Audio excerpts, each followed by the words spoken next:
see a number of familiar faces in the house. Many of you I don't know, and I look forward to getting to know you, talking to you tonight. Thank you so much for being here. Let's give a round of applause to April Boyle for everything she does with Build Institute and Open City. So tonight, we're going to fix that too. So tonight we're going to be talking about crowdfunding and crowd investing. I've got 3 wonderful panelists with me. 2 I've actually gotten to meet for the first time tonight, so that excites me. At the end, we've got Jay Rayford from Social Sushi. We've got Melissa Butler from Lip Bar, and we've got Jeff Aronoff, who is just starting his own business, helping others know how to navigate the crowd investing and crowdfunding space. So let's give a round of applause for the panel. So, show of hands in here. We're going to make this really casual, because we're going to be talking about crowd investing, which is a little bit different than crowdfunding. So, show of hands, who knows the difference? Who knows what crowd investing is, not crowdfunding? Okay, great. So, we've got a couple of you who do. So I'm going to be your moderator, and I'm going to be the voice of those who know nothing. So I'm going to play the stupid one tonight, and I'm going to try to ask all the questions of our very smart panelists and help you understand the difference. So we're actually going to start with Melissa Butler. Why don't you tell us a little bit about yourself? I know you just moved back here from Brooklyn, your company, and why you chose to do crowdfunding and what that is.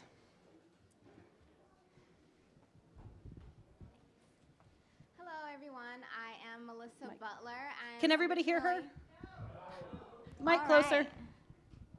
How about now? All right, so I'm Melissa Butler. I'm a native of Detroit, Michigan, but I actually haven't lived here in about 10 years. And I recently moved back about a month ago to pretty much be a part of the rebirth of Detroit. So my company is called The Lip Bar, and it's a startup beauty brand that prides itself on providing self-expressive but also responsibly made cosmetics. Right now our focus is lipstick, and so what that self-expressive and responsibly made portion means is that we have a wide range of colors because we don't want women to believe that they have to become this cookie cutter image of what the media tells us we should look like in order to be beautiful. But then on the other side of the spectrum, we're responsibly made because every one of our lipsticks has organic fair trade shea butter directly from Ghana, where we support women in that village. We use organic castor oil, organic avocado oil. So we really try to make our products as natural as possible without compromising the boldness of the hue. Now, as a startup beauty brand, our biggest problem is always distribution. So with us not being able to support the volume of a Macy's or a Bloomingdale's, it was our responsibility to get that product out to the customer so that they can still have that one-on-one. So to be fair, you're at Urban Outfitters, right? Yes, we're in Urban Outfitters. Congratulations being an Urban Outfitters. Thank you. And so people would always want to try on. So our primary form of business is e-commerce, but cosmetics is a very intimate purchase. And so last year, I came up with this bright idea to create a lip bar mobile, and that lip bar mobile would serve as pretty much like a food truck but with cosmetics, so that we could go on a tour all around the nation and spread our message of self-expressive and responsibly made cosmetics. So people would be able to get onto the truck, try on their products, and really, see what we're about. But the problem is we didn't really have the money for it. So we decided to do crowdfunding instead of crowd investing, just because this was a smaller project. This wasn't something that we wanted to necessarily do business for life. Like, we're not in the lip bar mobile business. We're in the lipstick business. And this was going to be our way to provide our product to the masses. So we raised money on Indiegogo last November. We raised about $13,500 in 30 days. It was really, really awesome, but it was a lot of work. If anyone wants to do crowdfunding, I'll be the first to tell you that it's no walk in the park. Great. So, bourbon back down, sorry. So while we're talking about that, okay, you did yours through Indiegogo. So that's crowdfunding. Crowdfunding is what most of us are familiar with. That's Indiegogo, Kickstarter, Patronicity locally. That's where you ask other people to basically contribute to your business, your art idea, your installation, whatever it is, and give you money for free. You're going to have to pay taxes on it. There's, of course, those kinds of ramifications, but the person giving it to you is gifting it to you. The other side is crowd investing. So crowd investing is when you're basically asking the crowd to invest in your business, so which means you're going to have to pay them back. It's a structured deal. If somebody gives you $1,000, there's going to be some kind of structure to that for you to pay them back the $1,000, perhaps with interest, with some other form of that. So we've got Jay, who actually is looking at going down that path right now. So Jay, talk to us a little bit about your business, what you're doing, and why you're looking at that path. Hello, everybody. So happy to be here with you all. For most of the people that we promote our stuff to, everybody asks me, like, is there going to be sushi there tonight? So I had to give some disappointing news. I'm sorry. But my name is Jay Rayford, co-founder of Social Sushi, which was really started really just humbly as a networking event, using sushi as a way to bring people together. Me and my partner, Grace, who's in the audience there, we Lots of clapping for others. So we sat down and had a conversation because for the past, so I lived outside of Detroit. I'm born and raised here in Detroit. Left for about 4.5 years doing electrical engineering, which is kind of avenue that I was kind of pushed toward and not necessarily was my passion. And then for the first time ever, I saw Detroit from the outside looking in and wanted to share all my excitement, all the stuff that I was seeing with my family and friends, and was met with opposition and hopelessness.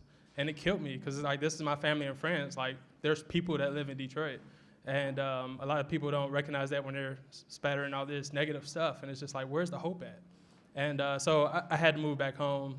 So I came back home just super hungry about just finding out all the resources, connecting with any and everybody in any and every industry, and really want to be a tool really for anybody that I knew or that I would come across that wanted to do something, and I wanted to connect them to the people that do it. And so going through all these different networking events, hundreds, I mean literally, I started to see kind of this pattern, like these were all groups of great people, but I didn't see too much of them connecting and coming together.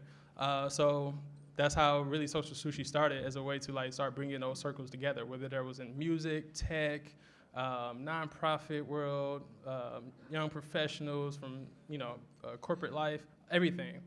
And so over time, so again, we did this at all over Detroit, downtown area, and I did that for a reason. I did it really because downtown was sexy. I love that word, sexy. Downtown was sexy. And I wanted to use that to help create awareness for neighborhood projects, because at the time I heard so often that there's nothing happening in the neighborhoods, and I knew that to be false. I knew there were a lot of people that were doing a lot of great work, but they had their heads down. They weren't doing it because they wanted to be recognized in the paper or anything like that. So we used downtown locations, mostly places that people maybe haven't heard of, like at the time we were doing a lot of events at Drive Table Tennis Social Club, and a few others, whether that was a remodel or some changes, but helping create awareness for downtown businesses and creating awareness for neighborhood projects. And so after doing that for like a year or so, we did that every single month for the first month that we started.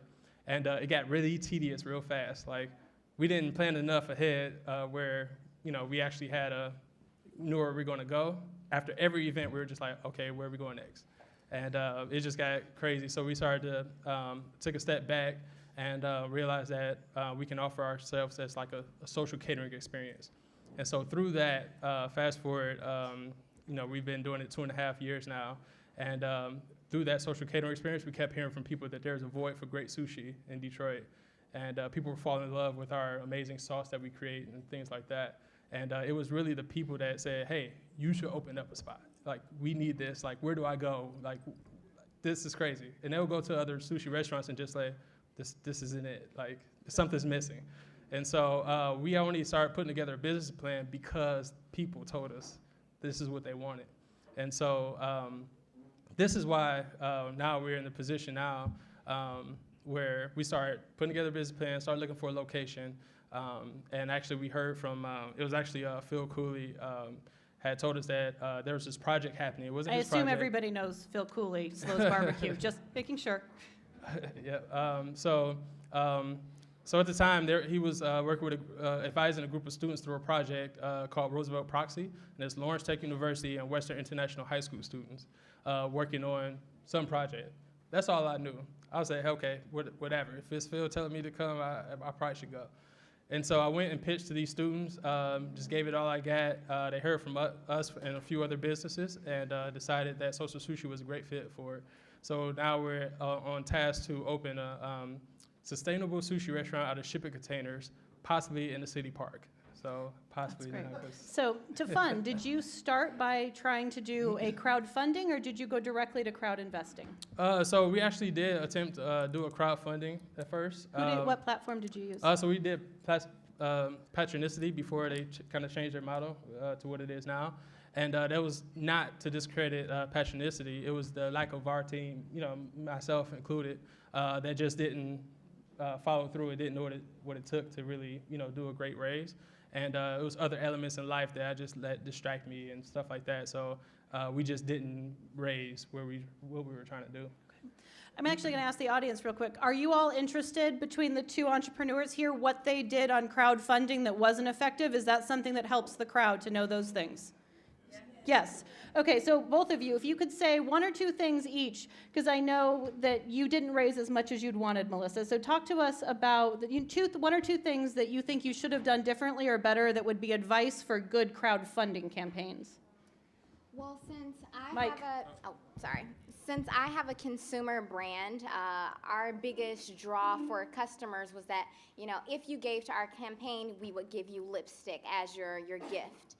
And so what we did, we came out with all these really cool tactics in order to draw in more customers. So every season we release a new collection of lipsticks. So I was just like, you know what? We're not going to release any lipsticks. What we're going to do is, if they want the new colors, they'll have to get them through our crowdfunding campaign. So what we did was pretty much took down all of the colors we had on our website and allowed our crowdfunding campaign to serve as our website. And so our original goal was about $27,000. We raised exactly half of that, $13,500. And I think the biggest mistake was that, we thought that we were pulling out all of these secret weapons midway through the campaign, when it should have just been something that was completely marketed through and through. So maybe halfway through the campaign is when I decided to do the whole, we're going to launch new colors. And then, once I felt like we were drowning and we weren't getting close enough to our goal, then I started implementing new tactics. So I guess being very reactive, because we had a really good social media following. So my brand has about almost 20,000 followers on Instagram and Facebook and things of that nature. And so instead of really pulling in our power through our numbers, we were hoping that they would support us originally, just because we were trying to do something really cool, when I think you just really need to tell them the incentive, tell them the goal, and let that be that. Jay, what about you? I think for us, we were so worried about what these rewards were that we completely lacked actually planning every single day what our target was and what we were going to do, what our strategy was going to be. So I think that was the biggest thing for us. We went through a lot of work thinking about these awards and what would be good and sweet and what people actually want to pay for. And I think for people that really support what you do, those things are just really just, okay, that's cool, but I'm really just supporting this business or this project. It's less, unless you're a product, based thing that they want to get. But for us, I think the key was that we put so much thought into that, but it was more so they were supporting us for us and what we do, less than it was about, what I'm going to get for $10. Right. And to be fair, a lot of Kickstarter projects fail, you see, or succeed, and then people never, companies never actually deliver on the product they're supposed to send out as the reward. So there are a lot of different ways to fail. I'm going to pivot real quick to Jeff. He's our smart man in the room. He's the one I'm going to trust to talk us through crowd investing versus, crowdfunding. He's become very passionate about this. Jeff's an attorney. He used to work with D-Hive when it was still D-Hive before it split off to Build Institute and Detroit Experience Factory. So he's committed to small businesses in this town and now helping them find ways to fund through crowd investing. So, Jeff's sort of the one who knows all of the pieces. So walk us through it a little bit, what we should know. What are the highlights?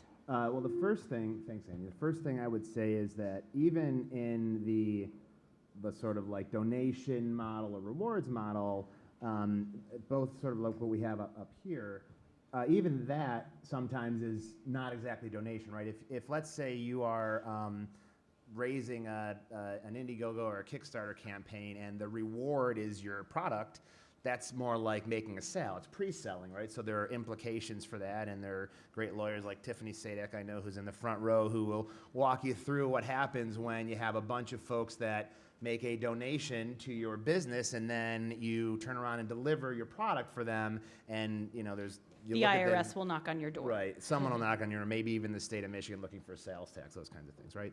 So, but let's just say there are two categories, right?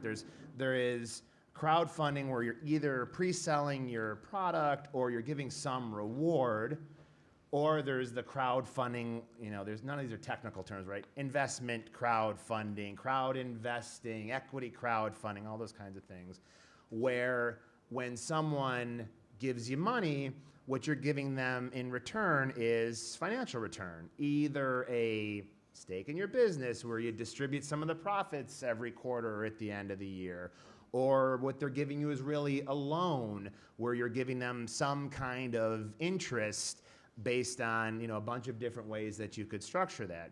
So if we think of those as the two categories, the donation or rewards, where you're either just giving the money away for some nominal token or pre-purchasing a product, that's one category, or where there's an investment where what you get in return for giving the business your money is some financial return, just like you would if you're a bank. A bank gives you money and gets a financial return. They get interest. Or a partner. A partner comes and injects money in your business, and they get a distribution of the profits, just like you do at the end of some period of time. So those are really the two species of crowdfunding that I think we need to keep in mind. So for those of you who don't know me, the joke about me in the office is that should I never be able to be a journalist again, my plan B is to either go and run the ice road as an ice road trucker or to open a shoe store. So shoe store is probably more viable. So if I wanted to open a shoe store, would I think about crowd investing or just crowdfunding? Is crowd investing just for those high-tech companies, in the Madison building, or is it for lifestyle/retail businesses as well? I personally think it's better for lifestyle. I mean, not only is it appropriate for the non-high growth businesses, but I think it's even more appropriate for them because if you think about it, the folks in the Madison building, right, they've already got this really well-established network of venture capitalists who have basically one business model that they invest in. They throw a lot of money at companies with a very low success rate, but the one success that they have allows them to pay for all their other investments, right? You get these, 1,000,000% returns. And so that's the cycle of investment in the Madison building type companies, which we love and which are a critical part of our economy. Absolutely. But for the smaller, more local business, retail, food, maybe some more modest maker tech, those kinds of things, service businesses, you don't really have access to that pool of money because your business model isn't like that. Maybe you don't have the same failure rate as all the tech companies, right? Maybe it's not a 95% failure rate. I'm just making these numbers up. Maybe it's not a 95% failure rate like it is in the tech world. Maybe it's a 65% failure rate. But when you succeed, you also don't have 1,000,000% return on the money, right? They're more modest, and so you need it's a venture capitalist. That's not consistent with the way they invest. So let the high-tech companies, for the most part, use that network. This network of the crowd or the community where it's more, maybe even more local folks that aren't necessarily just out in the cloud somewhere, but connected to your business. I think you can find ways of gathering investment from those kinds of folks. And I think that is perfectly appropriate, if not better, for the smaller, more modest businesses. Those businesses, though, that still need to be financially strong and earn a profit. Great. And I should clarify, my father was a truck driver. I don't just want to go run the ice road for no reason. So I'm going to actually ask us sort of a question that has been, bubbling up in the community a little bit about crowdfunding, because I think it is an interesting play on what Jeff just said. In this room, I'm actually going to ask for a show of hands. How many of you think it's appropriate, right, ethical, moral, whatever word you want to use, to go and crowdfund to start a business? For example, when Kickstarter first, launched, it did not allow companies to actually raise money on Kickstarter. It had to be for a community project or an art project, but the rules have changed over time. There's a lot of small business owners in this town who don't think you should be able to get gifts, raise money, take grants that way through crowdfunding, and others who think it's a critical way, like our small business owners here, a critical way to raise money in a place where capital is incredibly tight. For the room, does anybody have any thoughts on this? Yes, it's totally great, we should do it. Hands up. Okay, cool. I see confused faces. So the idea is some small business owners say, I've got to open my doors, I've got to go sell, I've got to work with my customers, and the way I make it is I work a customer every day and I make a sale. I shouldn't go online and demand that my community give me $25 or $100 merely because I have a dream and I wish to open a business.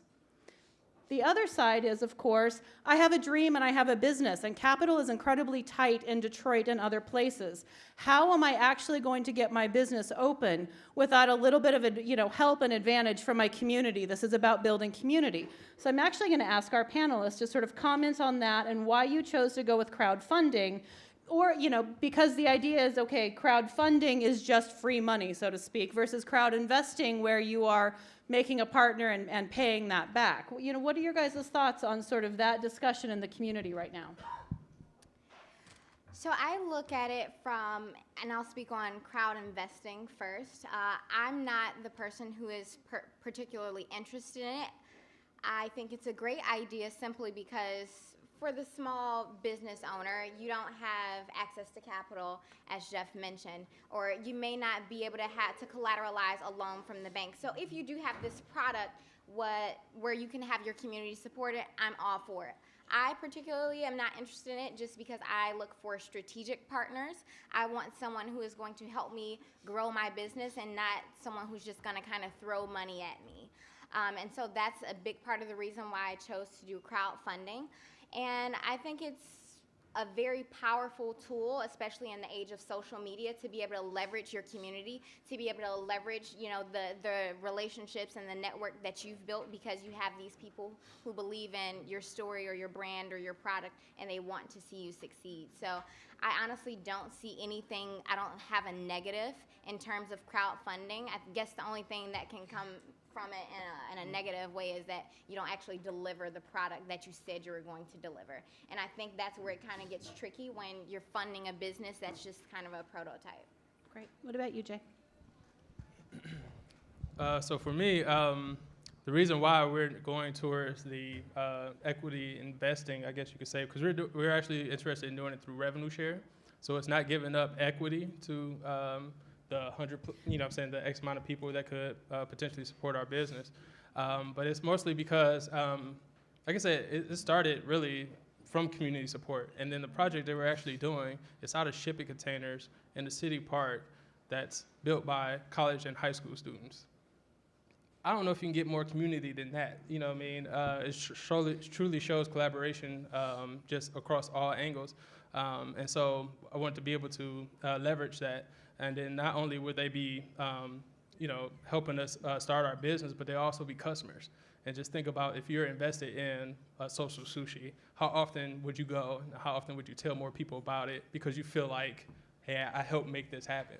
And so, we saw some stories from some other folks that did that through this local stake platform, and they were able to successfully do that without any issues. But for us, I think we're excited that Jeff is starting his thing. And I'm going to stop you. So you said that you got excited because of local stake. So first tell the audience what local stake is and how you heard about them. Okay.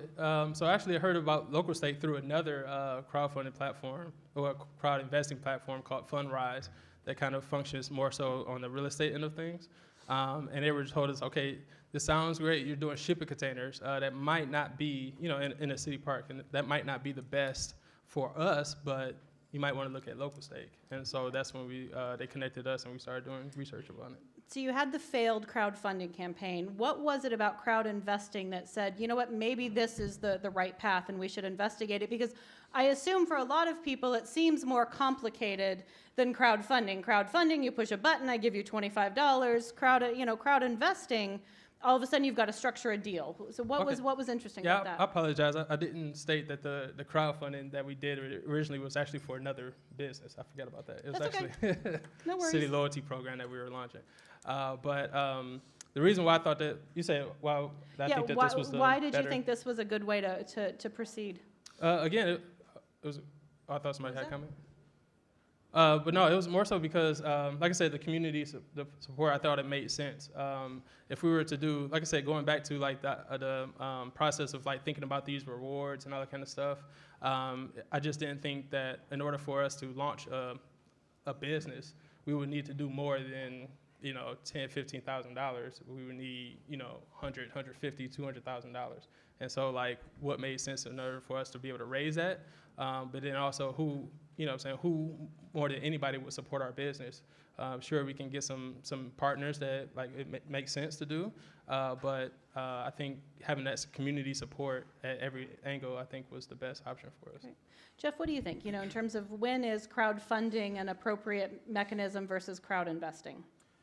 Well, I think first of all, on the question you asked earlier about like whether it's sort of right or wrong, I think, and we've seen this through Build and Build Institute, as you know, we talk in the, I'm sure a lot of you take in the class, so we get to the funding class and we talk about the different options, and there is this feeling that crowdfunding, the traditional crowdfunding, is like free money, and a lot of times it's not. A lot of times, even the traditional crowdfunding is really just pre-selling, right? And so long as you're delivering a product, you know, if I donate, you know, $50 to your campaign and my reward is basically $50 worth of your product, to me, there's no moral gap there, right? I'm just paying ahead, I'm pre-ordering your stuff, right? And to me, that's a perfectly reasonable market transaction. The problem is, I think, when businesses get into the habit of relying on free money, right? Right. We have a city and a community where there are these really great contests and grant programs, and in some cases, crowdfunding that's sort of not backed up by a product, those kinds of things. And it's not a question of whether like it's right or wrong or good or bad. I tend to think it's a bad habit for businesses to get used to having capital injected into their business that they don't have to provide something in return. So if it's providing your product in return, that's perfectly reasonable. But I think when we get too used to not what you might call like non-market-based transactions, eventually that's going to run out. And that's okay at the beginning, this sort of, you know, $1,500 soup victory or, you know, a modest micro grant for some basic startup costs. But if you feel like you're going to be able to finance some growth element to your business, a brick and mortar location for $100,000, those sorts of things, without some real like market factor, i.e. like having to pay back somebody the capital that you borrowed or that they invested, that's just a dangerous way to grow your business, because eventually you're going to have landlords who aren't really interested in giving things away. You're going to have customers who want you to provide their product at high quality in return. So it's a good habit to get into. You know, Kiva, for example, is a great middle ground, right? Because Kiva, and I know Pete's here, Kiva is community supported, and it's below market rate. It's usually, or at least the Kiva Zip program, it's, you know, interest-free money, but it's still a loan you have to pay back. So at least you're getting into the habit of, this is a real business relationship. Even though I'm maybe getting it below what the market would normally dictate, I'm getting into the habit of paying back, you know, the capital that I borrow, and understanding that there's real commitments that I have to live up to out there. So I think that's a big distinction for us. That's actually interesting for me. So I should, you know, just to be fully upfront and honest, I've got 3 successful Kickstarters behind me that I've done. None of them have been for a business. They've all been to support small business owners in Red Hook, Brooklyn, where I came from after Hurricane Sandy. So it was to get small businesses back open and on their feet.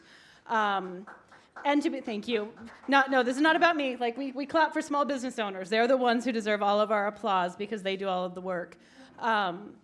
But this has been something I've been thinking about is, if I were to open my shoe store, would I go do crowdfunding, or would that somehow be wrong? But Jeff, our big brain in the room, is the one who just sort of actually helped me clarify my thinking on that, that actually I was wrong, that it is about sort of pre-selling your products. So, Rose's Fine Food did a very successful Kickstarter program to get their doors open, and their reward was like you got a picnic basket if you donated a certain amount, and I did. I gave $50, which got me a picnic basket to go to Belle Isle. So I just pre-bought my lunch. So this is an interesting conversation because I'm learning something as well. So one of the other things I've written about recently is a new micro loan collaborative. So I'm gonna actually ask our panelists something they're not perhaps prepared for. But one of my questions is, why go the crowdfunding route or the crowd investing route as opposed to something like Invest Detroit or a microloan collaborative or some of the other non-traditional funding options that actually abound in Detroit in ways they don't in other cities? What makes it interesting to go this path for you all versus some of the non-traditional lending routes? We'll just go from the end with Jay. Sorry, Jay. No problem. I think for us, we're exploring all options. We just definitely want to have something that activated our support base in a way that has them almost basically be partners without being partners, in a sense. So I think that was the biggest thing for us, but we're definitely not closing out any other options when it comes to an Invest Detroit or anything like that, but we're still interested in those as well. We've certainly considered going the micro loan option, but for us, it was more about really identifying our audience and really getting that proof of concept with our product to prove, we have customers who want our product. We have customers who want to have that product, more accessible to them. And so that's what our crowdfunding campaign did for us. I don't think we would do it again. We would probably go one of the more traditional routes just because I think crowdfunding is more for like a small project or something interesting or cool or really, really creative. I don't think it's necessarily something that you should depend on in terms of selling your product or pre-selling your business, because you kind of get in a sticky situation with that because you'll never be able to live up to those numbers. So for instance, we raised $13,500, and that was really just we got $13,500 in sales for that 1 month, and we haven't even been able to get back to that number. So it's one of those things where you really have to be careful about and have it with a clear vision in mind for what you're going to do with that money, and don't look at it as like, okay, I'm going to sell my product on here for a month. Like, have a project and really clearly define your goals. Jeff, for you, like if you were advising a client, when would you tell them it makes more sense to go through a crowd investing versus sort of a micro loan or an Invest Detroit kind of path, a more traditional path? Well, microloan programs, Invest Detroit, DDF, and those kinds of things, they're incredible, and oftentimes they are the better option. There's no question about it. If you think about it, if you get a loan from Invest Detroit's First Step Fund or Detroit Development Fund, you have one lender you're interfacing with, right? One relationship. That's incredibly convenient, right? Uniform, like pretty structured, very experienced lender or investor, right? Invest Detroit and DDF and other folks like that, they'll walk you through their process. They've done it a million times. So in many cases, there's no question it's the better option. But in a lot of cases, while they are more flexible and experimental or risk tolerant than a bank would be, the guys from DDF and Invest Detroit would tell you they're only like a kind of one step more flexible than, they still have, they might not face, let's say, the same regulations that Fifth Third Bank would face, or Comerica or Huntington. But they still have, foundations that have funded their pools of money, and they have certain criteria that they need to meet. So a lot of times you've got successful businesses with really good projections that the guys from DDF and Invest Detroit will tell you they're not going to qualify.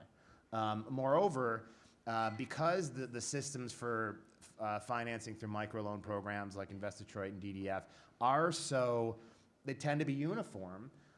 You may have certain needs, like you're financing a business where your revenue projections are good, but they're a little uneven, something like that, right? Cash flow isn't, you might get there. You might have a really good projection, 3 years of projections, and let's say you start ramping up after 6 months, but it's just a little bit too uneven for the risk that microloan funds are willing to tolerate. You can take that same business model and maybe present it to a community of investors that may be a little bit more flexible because they're not restricted by the same parameters that microloan funds are restricted by. Okay. So we've got 5 minutes, so I'm just going to remind you all that you have note cards on your table. So if you've got questions, please write them down, send them up to me, because in 5 minutes we'll start taking questions. I'm going to sort of do a final question for these guys from me about, tell me what the biggest struggle you've had as being a small business owner. That can be in raising capital or in anything, but what's been your biggest challenge? I would say our biggest challenge is doing something that's kind of unheard of. It's just trying to maneuver and make things happen when there's not a model that already exists for what we're looking to do. So it's just the game of figuring that out. I think that's the biggest challenge. I think once we get over that hurdle, I think we'll be pretty good. But for now, it's really a lot of, back and forth, trying to figure this thing out. And to credit the city and the rec department, things like that, they're definitely working with us and definitely are excited about doing this. It's just figuring it out. Because if they give us the go ahead to do this, what does that look like for all the other parks? If people want to just pop up a space, say, hey, you let them do it, So we have to formalize it, but for something that doesn't exist, it's kind of difficult to figure that out. Okay. Our largest challenge is that cosmetics is a super capital intensive business, especially because our strategy is one where we want to be hyper local. We want to produce and sell our products locally. And so we need equipment. We need to source our very premium and sustainable ingredients. But also at the same time, with us needing all of this capital to grow our business, as Jeff mentioned, cosmetics is a very saturated market, and we're not like the high-tech companies where we're going to be able to give you a 1,000,000% on your investment. So it's a struggle in getting investors, who are most of the time men, to listen to you about colorful lipstick, and and to make them believe that, women don't necessarily buy cosmetics because of the actual color. They buy it because it's branding. Because it's a super saturated market, that's why I have the advantage, because women spend based off of emotion, based off of packaging, based off of the story and the marketing that you present. So in terms of us, I think capital and really being able to sell the dream of the product is always the hardest part. Great. Jeff, so you've seen a lot of small business owners through the build and the build classes. What would you say is one of the biggest challenges you face every class that people come across? I think it's, and actually, even though I've been running a nonprofit for these few years, I grew up in a small business family where we had our own custom frame shop for 30 years. So I think that you never really get out of that state of bootstrapping. Like when your business isn't designed to scale like a tech company, you're always scrapping. Even when you're successful, it doesn't actually change. And I think people need to be prepared to continue to live a life that way when you're running a small business. Absolutely. So I'm also the daughter and sister of small business owners. I grew up in that life, so that's why I'm so passionate about them. I'm going to actually shout out to a couple of organizations you all might not know about or need to know about in terms of assisting small business owners with the financials and the help. Obviously, Build Institute, April Boyle and her team, she can help put together business plans, help you do your financials, help you figure out marketing and all those questions you have. If you're a food entrepreneur, think about Food Lab Detroit. They can do a lot of the same things. Lifeline Business Consulting Services also does a lot of that, but they can also help people who are interested in starting a business but working their way out of poverty and some of the issues that go around with poverty. They're another great organization. Techtown Detroit has a retail boot camp, so there's a lot of actually great resources here in town to help you as small business owners get your financials, because I have to tell you, As a small business reporter, the number one problem I see is people are worried about how to get investment, not how to get a customer. And oftentimes my response to people is, you need revenue, you need clients, you don't need investors. So thinking about how to balance those two things, those are organizations that can help you with that. So I want to give a hand to our panel. We're not done yet, but I just want to give them a hand. So I think first question I've got is, what are the keys to success for crowdfunding a business that doesn't have a specific social focus? Is it important to have a community/socially conscious business plan to get the community to back you? I'm going to let you take that, Jeff. No, I think one of the things that's really compelling, particularly about Detroit, is just being a business that has prospects for success in the community is enough to energize the community. Like, it doesn't exactly, I mean, those of us that live in and around and spend time in Detroit know that if a business is successful, it might not be a business that I personally connect to socially, or even I might, whether it's the Lip Bar, right? I might not patronize that business, but if it's in my community, just because it's there, that might be enough to get me energized as some kind of either supporter or investor. Great. So Jay, I'm going to ask this one to you just as a hypothetical, and we may have Jeff answer it. How much control and or equity did you give up to do crowd investing? So since you're in the process, what does that structure look like for you? So we're doing a revenue share, which is different than giving up equity. So it really is based on the dollar amount that we're looking to raise, and then also how many people actually buy in at particular amounts. So X% of our revenue, say 6% of our revenue, will go towards repaying a loan up to 1.5 times their investment. Jeff, thoughts on that? Yeah, I mean, the way Jay's describing is kind of we see as the easiest way to do it, where you're not giving up legally any control, where the best kinds of sort of community-funded investment is essentially a loan. But I was reminded by some really smart people that, even if you're not giving up legal control, if your investors are also your customers, they're going to be like all up in your shit for like potentially.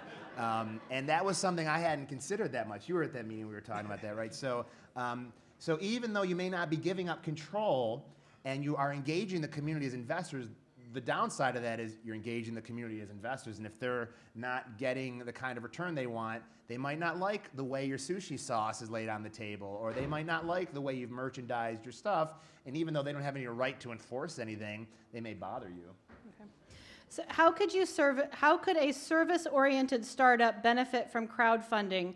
There's no physical product to provide. Our product is a community service. In some ways, that's exactly why Kickstarter and Indiegogo got funded, because people wanted to do projects for the community and needed to raise it, because a bank's not giving you money for that, a microloan collaborative's not giving you money for that. So I'm going to say, and tell me if I'm wrong, that in some ways, this Kickstarter, Indiegogo are ideal for that, but probably not crowd investing, because you don't have a business, that doesn't sound like you have a business to give an investment in. What are your thoughts? Anybody? Well, just maybe whoever asked that, do you mean that it's a community service, or you have a service business? Service business. Okay, so it's a for-profit service business where you're not, right? I mean, in that case, sorry, I didn't mean to. In that case, if you're doing kind of community investment, the nice thing is if what you're pledging in return is a financial return, and you're not giving the investors a product, that's actually a pretty good way. If you can, establish that you have a pretty good prospect for profitability, right.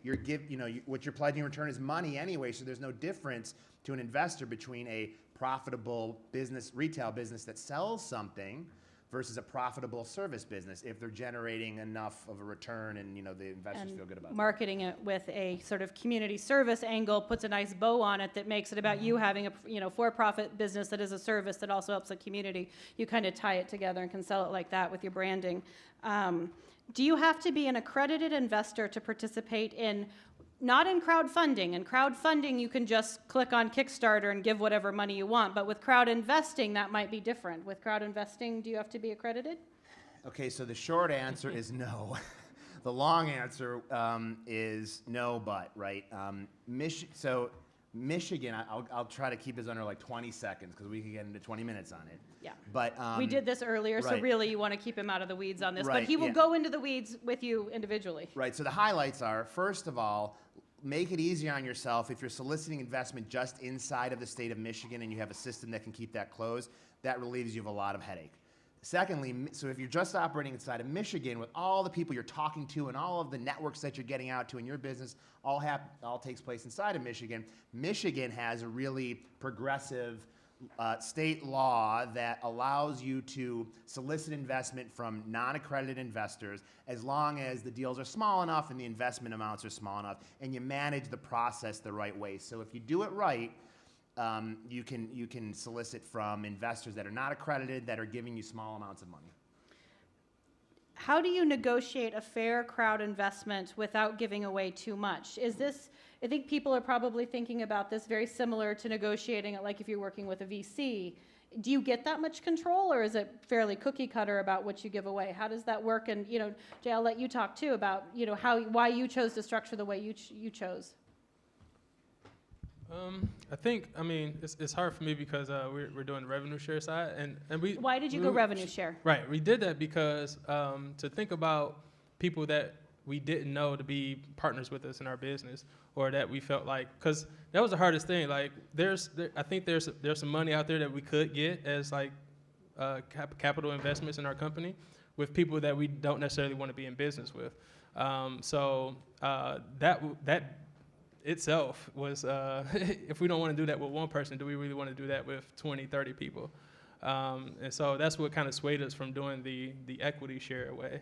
But I think if I'm not mistaken with the equity share side, I mean, you can set a number, and I think that just through your numbers and stuff like that, something that makes sense. I think that applies for both sides, but yeah. So this is from my previous life. I was on Wall Street. So pretty much the biggest struggle with any startup is that you have to come up with a valuation, and it has to make sense. And it's based on your revenue, your projections, your customers, your brand authenticity.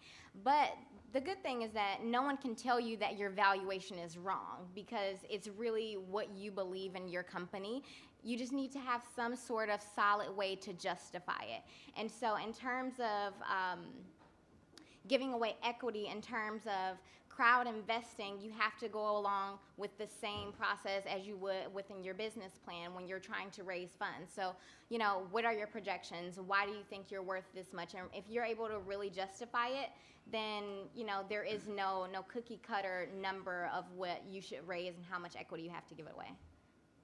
Any additional thoughts, Jeff? Yeah, I would just say that, like in anything else, the stronger your business is, the more leverage you're going to have, right? I mean, if people have a lot of confidence in your numbers, you'll be able to get a better deal. If people want to support you, but they're a little bit nervous about your numbers, your deal won't be, potentially as good. And I think the nice thing about, I think that's exactly right, if you have to come up with an evaluation, that can be challenging, and it's very subjective at times.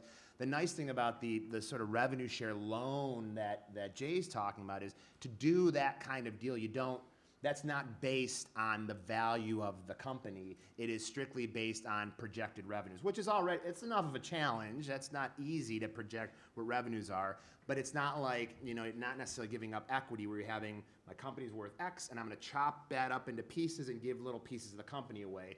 I'm just gonna isolate the money that's coming in the door. We'll start with that. We're not gonna worry about how much my buildings are worth and my accounts receivable are worth and all those things. So there's ways that can take a very challenging element of it, valuing the company, and make it at least a little bit easier on you. So here's sort of a real world experience. So my best friend's a bit of a foodie. She lives in New York. One of her favorite chefs lives in New Orleans, and he wanted to start a new restaurant. So in his newsletter, and she follows him, he said, I want to open this new restaurant, and I'm going to sell shares in this new restaurant, and a share is $1,000. So Stacy Cowley said, of course I'll give my favorite chef $1,000, and like 50 people did that, and he opened up, and he started a very successful restaurant. So it was sort of a crowd investment. The payback was, at the end of a year, he'd guaranteed that he would pay back the $1,000 plus like 2 or 3% interest, and a fabulous dinner for 4 to all of his investors. So in some ways it was crowdfunding in the sense that we were prepaying for dinner, and crowd investing in the sense that she invested $1,000 so he could get open. We flew down to New Orleans, we had a fabulous dinner. He has a very successful restaurant down there now. So it's sort of a midway, but that, you can structure the deals in a lot of different ways. That was about 5 or 6 years ago, so the laws may be a little bit differently, but there's some different ways to think about things. Question about how did you promote your crowdfunding projects? Think about that. What's the best way to promote them? Well, social media is obviously the fastest way to engage with your audience, and it's free. Well, it's free in a sense because you really do need to put a lot of thought behind your campaigns. It's not a matter of just posting pictures, and I think a lot of people get wrapped up in this. Some people say like, oh, I'm gonna go crowdfunding and I'm gonna tell the world that I want this, and they don't actually make deliberate marketing campaigns to support that, and that's what's essential. So obviously, social media, you want to use it, but you don't want to use it in a way that abuses your audience's ability to actually listen to you, because it's really difficult to promote something for 30 days straight. No one wants to hear you talking about, please give me money for 30 days straight. So you really have to get really creative in a way that's going to make someone want to support you and make them really believe in what you're going to do. Do you have anything you want to add, Jay? Sure. As we approach this opportunity that we have, it's really going to be a lot of, like, for me, in person, kind of like, because we have to decide which direction we're going to go. But as far as like a public raise or like public kind of promotion of it, we want to get like set up dinners and set up dinners where we can actually have this conversation with people and represent the opportunity. Because even applying for just to say that you're interested, it's a kind of like a lengthy application. And so, they're divulging really private information. So I just want to make sure that people understand what this opportunity represents and what it's going to take. Just hit on what she said, like, it's definitely just not social media. It's definitely like saying, hey, from this time to this time, we're going to be making phone calls. From this time to this time, we're going to be on social media. It's really setting up a day-to-day plan, hour by hour, really. And like you said, some of the most successful projects I've seen thus far are definitely like we had to call people all every day and just really be really personable as far as just selling your passion, really. That's what it is at the end of the day. Making sure to continue to do updates if you're doing a Kickstarter project. Make sure to do updates, stay in contact with your funders and potential funders. I've got 2 friends who have both done these projects for films that they're doing, for documentaries. One busted through his goal by 100%, and the other barely made her 50%. Part of it was he was very active on social media. He did a lot of posts and updates. He was very clear about what they were trying to do and why, what the deliverable was. She's just making a film, and maybe it'll be out someday, and maybe she'll talk to you every 6 months. But having that constant communication with your potential funders is very critical from my background and experience. So last question I have here. Does Detroit have any professional consultants or organizations experienced in assisting small business owners with crowd investing projects? I know of a new one that's getting started. Jeff? Yeah, so it's called Sidewalk Ventures. Even though it's new, we've been thinking about this at D-Hive for the past couple of years. And it's actually, it's material I had been thinking about as a securities lawyer for 8 years before that, and as a part of a small business family for 30 years before that. So, this is all new territory, which is challenging, and it's like a little unpredictable, but that's a lot of fun, right? If you can, look, the system, the legal and regulatory system, has kind of given us these narrow and maybe unpredictable lanes to operate in, but they're there. The lanes are there, and now is just the time to start taking them. I want to thank our panel for coming, and I want to thank you all for coming. Let's give everyone a big hand. Appreciate it. Thanks to Cliff Bells for hosting us. Don't forget that this happens for 4 more months. Check out the schedule, Open City. It's on Facebook. You can find the information at the Build Institute. Don't forget to drink. Don't forget to tip your servers, and have a wonderful evening, and drive safe if the roads are snowy.